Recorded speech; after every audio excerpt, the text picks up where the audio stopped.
What's up, guys? Carolina Jackpot coming at you. It's Sunday evening, and let's talk some college football. Picks against the spread for week number 4. If you'll recall, last week didn't really have a good week, and just kind of glancing at these, at first I thought that I might be around 50%. I'm not quite sure about that right now. Looks like we might have taken more losses than wins. But let's see. We'll go through these and talk about these games, individual efforts, talk about some big winners and losers from this weekend's action. First pick, Friday night, Utah at USC. Really disappointed in this one. Really disappointing there to see Utah drop that game to USC.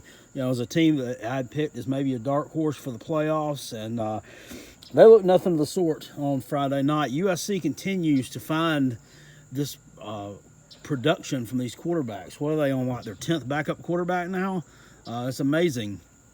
You got to give them credit. Got to give Clay Helton credit out there. He's 3-1 right now. You know, everybody was really been bemoaning him in the offseason, saying this could possibly be his last year. Say, you know, Urban Meyer could end up in USC at Southern Cal. I don't know. I mean, it looks like that he's coaching his ass off right now and doing a pretty good job. USC moves to 3-1. Utah doesn't cover spread.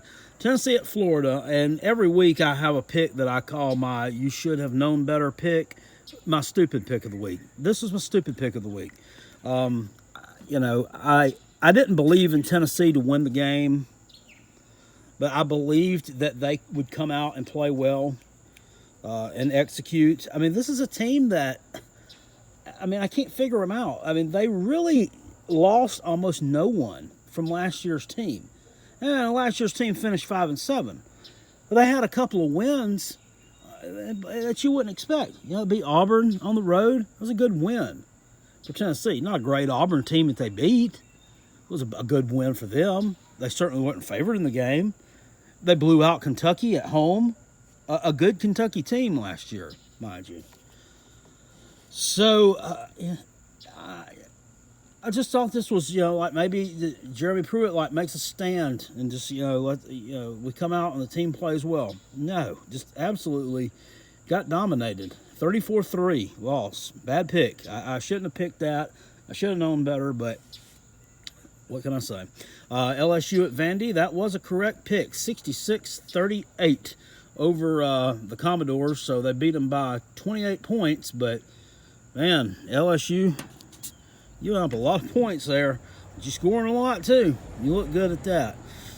Definitely. Joe Burrow, another dark horse Heisman candidate, possibly. I mean, who would have thought that? Who would have thought that back in the summer? And I'm telling you, who would have thought it? Nobody. Boston College does cover the spread against Rutgers, 30-16, bounce back win after an embarrassing loss at home against Kansas last week on Friday night. South Carolina at Missouri, obviously incorrect pick. We've talked about that. And I'm here to tell you I will not be laying points with this team again until they prove to me that they can complete a forward pass, convert on third down with some type of regularity, and can keep our defense off the field for 40 minutes. Then maybe I'll start picking the Gamecocks to cover the spread some more. But as of right now, I'm not. You've already seen that video. If you're subscribed to Carolina Jackpot and watch all the videos like you should be doing. Just a terrible performance yesterday. A terrible, abysmal performance. Ryan Helinski looked awful. He shouldn't have been playing. The kid was injured. He injured his elbow last week. I don't know if he injured it in the Alabama game. Don't know if he injured in practice. We don't know. Muschamp doesn't come forth with that information. You know what he also doesn't come forth with? A game plan. They don't have a game plan. They should have had a game plan for Dak Joyner to be the starter, in my opinion. He couldn't hardly complete a forward pass himself either to start off with, but he kind of found himself a little bit of a rhythm. He was 6 of 11 yesterday. Not a terrible performance by him. Had he started that game, I'm not saying we would have won, but I'm done. No more. UConn at Indiana. another bad pick. Indiana 35-3. No, 38-3. Who knows? Who cares? What was it? 38-3. So that's not a check mark. It's an incorrect pick. I'll talk about Muschamp. Got my brain all fried. Western Michigan at Syracuse. Syracuse, what do? How do you respond to a blowout loss to Clemson? Well, you just beat up on a Western Michigan team and cover the spread against a team that's averaging over 50 points a game. Good job, Syracuse. Southern Miss at Alabama. Southern Miss does not cover the spread. They lose by 42 points there, 49-7. Michigan State at Northwestern. Another bad pick there too. This is it's not a good week. What was the final in that game? Having a hard time pulling that one up. 31-10. We lose. Cal at Ole Miss. Cal covers the spread. 28-20 win on the road at Ole Miss. I honestly could not figure out for the life of me why Ole Miss was favored in that game. Michigan at Wisconsin. Wisconsin covers the spread easily with a 35-14 convincing win over Michigan. Louisville at Florida State. Florida State covers the spread with a 35-24 win over the Louisville Cardinals. I think Florida State's making some moves. I'm looking for them to make a move. I called for that before this game, and I think they're gonna continue to progressively get better as the year goes on. I mean, are they a New Year's Six team or an ACC championship game contender? Absolutely not. But 2-2 right now, and looking to right the ship. They finally put 4 quarters together and play and win a game against a solid opponent in Louisville. App State at UNC. I had called for this in the summer that UNC possibly lose to App State at home. However, I took them here just because of App State's inability to play good pass defense in the previous 2 games, and I was wrong. They did what they had to do here, and they win the game 34-31 at North Carolina. Sellout crowd, and they win the game there. I got this one incorrect, UCF at Pitt. I think a lot of people probably got that one wrong, to be honest with you. I just did not see it coming. Pitt is really surprising me this year. They got a new offensive coordinator up there, Mark Whipple, who was actually the head coach at Massachusetts prior to becoming the offensive coordinator with Pitt. And they're doing some good things there. They're one to look out for, and I didn't see that one coming. Auburn at Texas A&M. Auburn does cover the spread there. They are victorious in this game by a final score of 28-20. So Auburn with a good road win there. Ohio State covers the spread against Miami of Ohio easily. It was 76-5. It's a very odd final score, and man, I'm telling you, they look legitimate to me. They look legitimate to me this year, and we thought that next week the road game at Nebraska was going to be a really, really big game. Excuse me. They are going to absolutely trounce Nebraska. It's not even going to be up for debate. I'd be surprised. They should be probably 3 touchdown favorites. Washington at BYU. This was kind of a shocker. I mean, I figured Washington to win this one, but I thought it would be a close game. And they just went out to Provo, to BYU, and just absolutely ran them out of their own building. 45-19. BYU perhaps riding some little emotional high from the win over USC last week. They take it hard. Kentucky falls on the road at Mississippi State by a final score of 28-13. Did not look good yesterday at all. Didn't look good, and that's an incorrect pick there. Those two, South Carolina and Kentucky, will play this weekend at 7:30 or 7, whichever time the laughter begins, over on the SEC network. And South Carolina's actually favored by 4 at home. I'm not laying points with them. They'll lose that ball game. I'll talk more about it going into this week, but they're not winning at home against Kentucky. In fact, I don't know if they win at home or on the road again the rest of the year. West Virginia versus Kansas. West Virginia wins the game 29-24. They just barely covered that spread, but they did. It's odd how Vegas gets this stuff so close sometimes. I would have thought they would have won that game by more than that, but they did not. Oregon at Stanford. Oregon wins the game 21-6. Stanford not looking good at all this year, so that was a correct pick. This is one that hurts.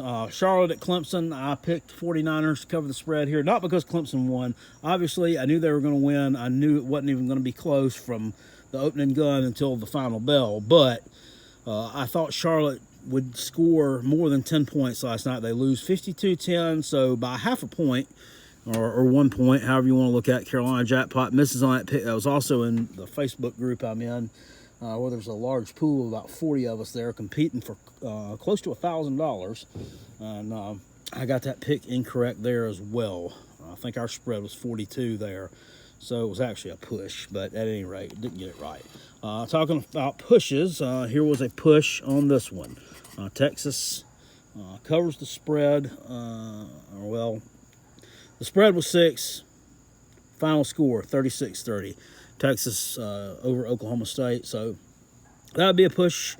No one wins. Nebraska at Illinois, another team that I'm just really disappointed in them.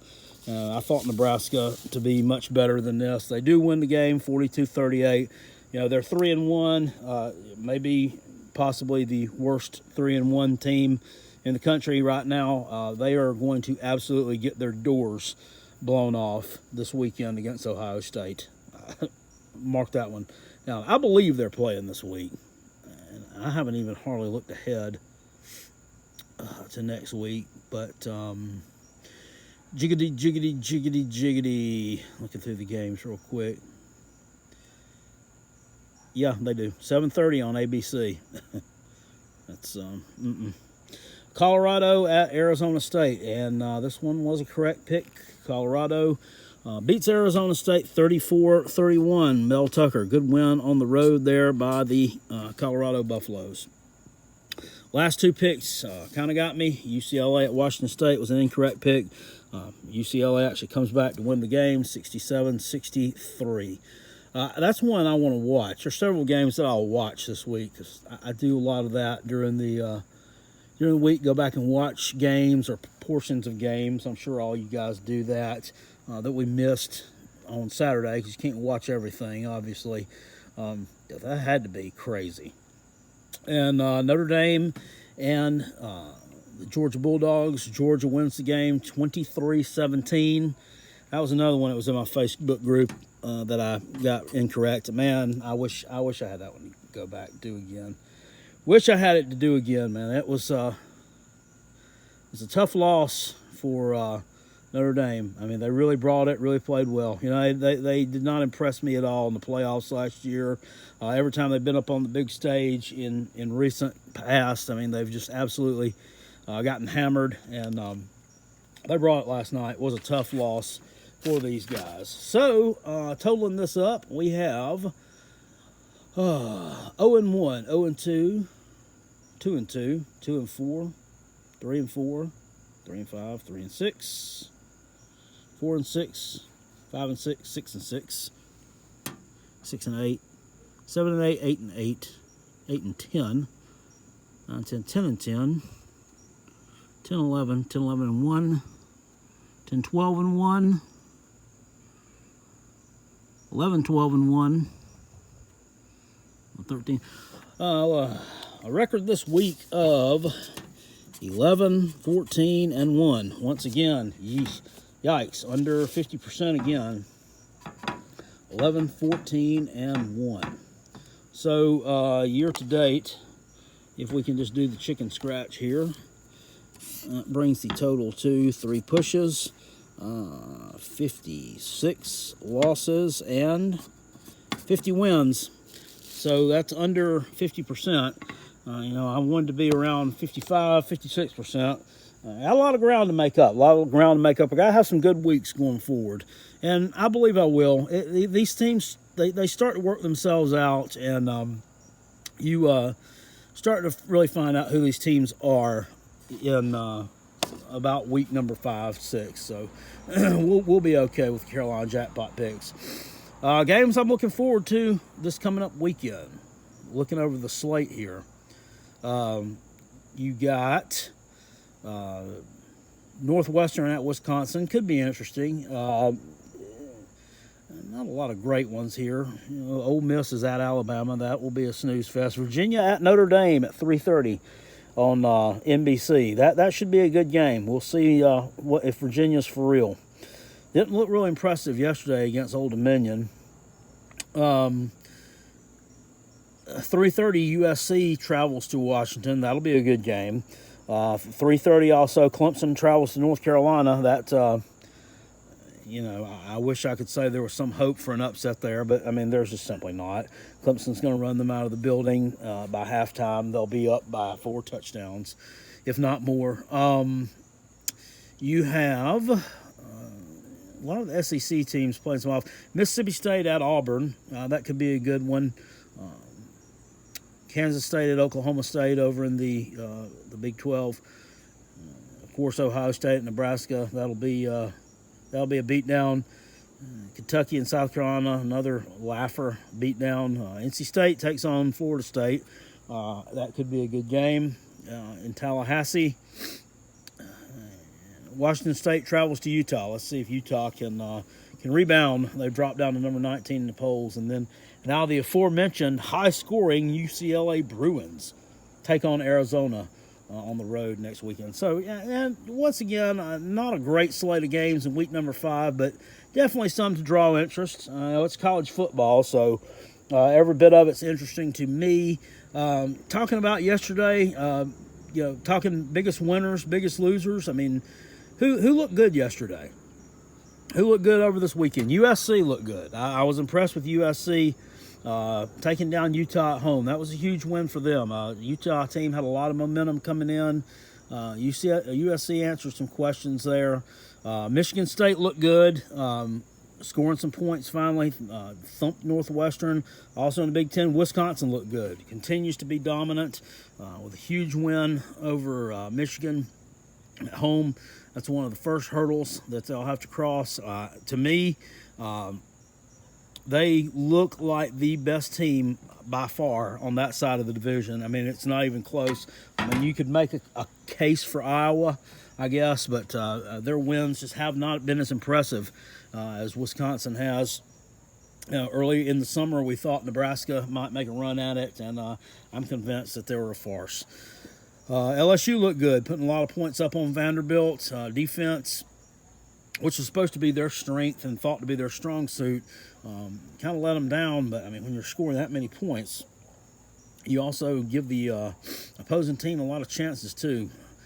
Boston College bouncing back. They're 3-1 now. Florida looked good. I mean, with a 34-3 win over Tennessee. I know Tennessee's not a very good team, but if Kyle Trask makes his first start, I've heard that was his first start since JV, since he was a JV in high school, that he actually started a football game, because he was the backup to De'Aaron King in high school. I did not know that. I learned that from watching the Zach Smith podcast. If you guys don't know who that is, you need to go check him out. Check out the Zach Smith podcast. He's the guy that was head coach for Ohio State. And some people say that he and his wife had some domestic violence issues. I happen to believe that he's innocent. So I enjoy listening to his podcast. It really gives me some informative stuff to talk about here. I went into that because I had a comment on my video last week. I wish you wouldn't go into why you watch the Zach Smith podcast and why you have to defend him all the time. If you like the guy, just give him a shout out. Well, you know what? It's my channel. And if I like him, I'll talk about it. And if I want to tell you why I listen to him, I'll do that as well. So therefore, going forward on all my videos, I will tell everyone why I listen to the Zach Smith podcast when I do these recaps, just to be a smartass. Auburn looked good yesterday. Good win on the road at Texas A&M, who was actually favored in that game. Ohio State continues to put up a ton of points. Justin Fields yesterday. What did Justin Fields do? 223 yards, 4 TD passes. The backup quarterback, Chris, I can't even pronounce his last name, 2 touchdown passes. Gunnar Hoke, I guess he's the third stringer now with another touchdown pass. J.K. Dobbins went off with another touchdown. 2 by Justin Fields rushing the ball. I mean, they scored every way that you could possibly imagine yesterday. Losing my stuff here. Georgia looked good, and Notre Dame looked good as well. Oregon looked good, bouncing back with a win. They're 3-1 now. Clemson continues to impress, 52-10 over Charlotte. I haven't looked at their stats either, to be honest with you. And these stats aren't accurate. Sometimes CBS doesn't update them. It says that Trevor Lawrence had 94 yards passing. We know that's not true. 7 of 9 for 94 yards. Okay, he rode the bench for 3. See, I mean, pretty smart move there. Pretty smart move by old Dabo. No sense in wasting him when he doesn't need to be wasted against the team there. So Texas also looking good with a win coming back 36-30 over Ohio State. And UCLA, can't leave them out. Big win. Big win for them, first win of the season. And Chip Kelly and crew putting up a ton of points. Came back from 30 points down against Mike Leach. You know, maybe he needs to go tell some more anecdotes or jokes or something like that, because football coaching definitely wasn't in the forte for them last night. All right, guys. Well, that's Carolina Jackpot's picks against the spread. Join me. I'll do some more this week. It'll be either Tuesday evening or Wednesday evening, probably when they go up. Make sure if you're not subscribed, if you like this video, hit it with a thumbs up, please, and subscribe to the channel if you're not already. I do picks against the spread here every week, and then every Sunday I let you see how good, or as the case would be lately, how poorly I did. I'll see y'all later. Thanks, guys. Peace, and I'm out.